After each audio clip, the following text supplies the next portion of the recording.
Vote امانت ہے، اپنا حق استعمال کریں۔ ایسے لوگوں کو ہم پہلے چن لیتے ہیں جو پھر ہمارے اوپر مسلط ہو جاتے ہیں، تو کم سے کم ہم اپنے حصے کی کوشش تو کریں۔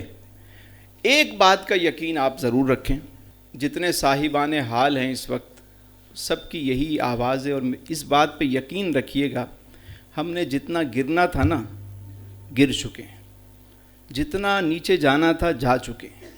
اب اس ملک اور اس قوم کے اٹھنے کا وقت آ چکا ہے، ٹھیک ہے؟ یہ جذباتی باتیں میں آپ سے نہیں کر رہا، میں آپ کو ایک بات بتا رہا ہوں۔ ایک قانون حکومت ہے اور ایک قانون قدرت ہے۔ اگر قانون ریاست کام نہ کرے، انصاف نہ دے، تو قانون قدرت کام کرتا ہے۔ فرعون نے کیا کیا؟ نجومیوں نے کہا ایک بچہ آئے گا تمہارا اقتدار ختم کر دے گا، یہ نظام ختم ہو جائے گا۔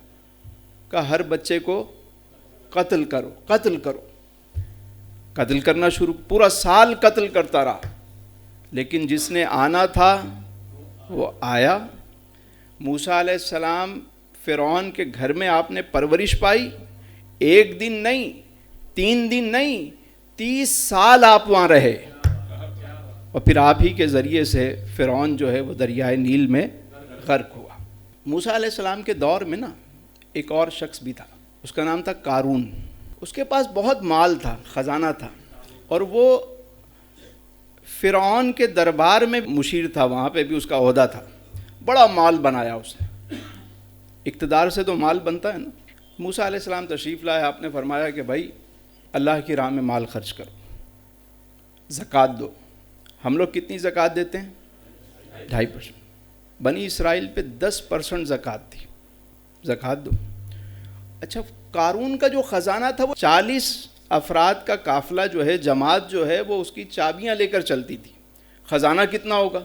اس نے جب کیلکولیٹ کیا کہ یار 10% سے زکوٰۃ کتنی بنے گی، ہوئے ہوئے ہوئے اتنا زکوٰۃ دینی پڑے گی، نہیں بھائی کچھ اور گیم کرو۔ یہ ابھی جو لوگ ہیں کرپٹ لوگ، ان کو مسئلہ کیا ہے کہ حساب دینا پڑے گا، کیوں نہیں سسٹم سیدھا ہونے دیتے؟ حساب دینا پڑے گا۔ انہوں نے کہا کوئی اور حل نکالو۔ کہ اتنا پیسہ دینے کے بجائے انہوں نے ایک عورت کو خریدا اور کہا کہ موسیٰ علیہ السلام پہ الزام لگا دو۔ موسیٰ علیہ السلام تشریف لائے، دوسرے دن خطاب فرمایا آپ نے، تو گفتگو فرمائی، آپ نے اللہ کے احکام بتائے، تو قارون کھڑا ہو گیا، کہنے لگا کہ آپ یہ بتائیں، یہ جو زنا کی حد آپ نے بتائی ہے، یہ جرم کوئی بھی کرے سزا یکساں ہے، اگر آپ بھی یہ جرم کریں؟ آپ نے فرمایا قانون سب کے لیے۔ تو فرمایا فلاں عورت کہتی ہے آپ نے ایسا کیا۔ آپ نے کہا بلاؤ اس کو۔ جب عورت کو بلایا گیا تو موسیٰ علیہ السلام نے جلال میں اس سے پوچھا کہ خاتون بتا، تجھے اللہ کا واسطہ بتا، جو سچ بات ہے وہ بتا دے۔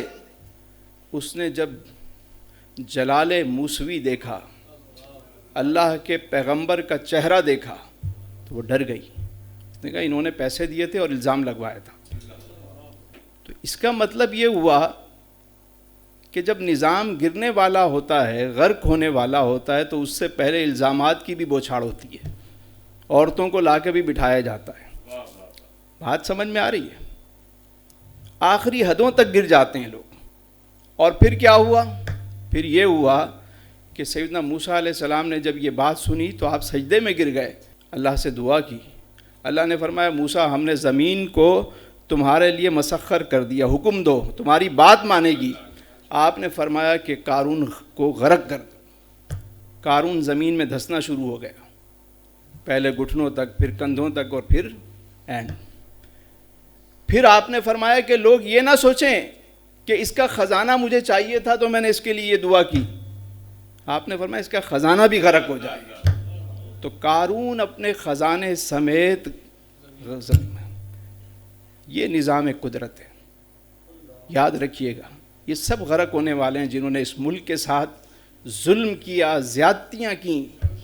آپ دیکھیے گا پاکستان ایک پاک سرزمین ہے، اس کا روشن مستقبل ہے، اطمینان رکھیں۔ قانون قدرت اپنی جگہ ہے، جہاں ظلم حد سے بڑھتا ہے وہاں قانون قدرت حرکت میں آتا ہے۔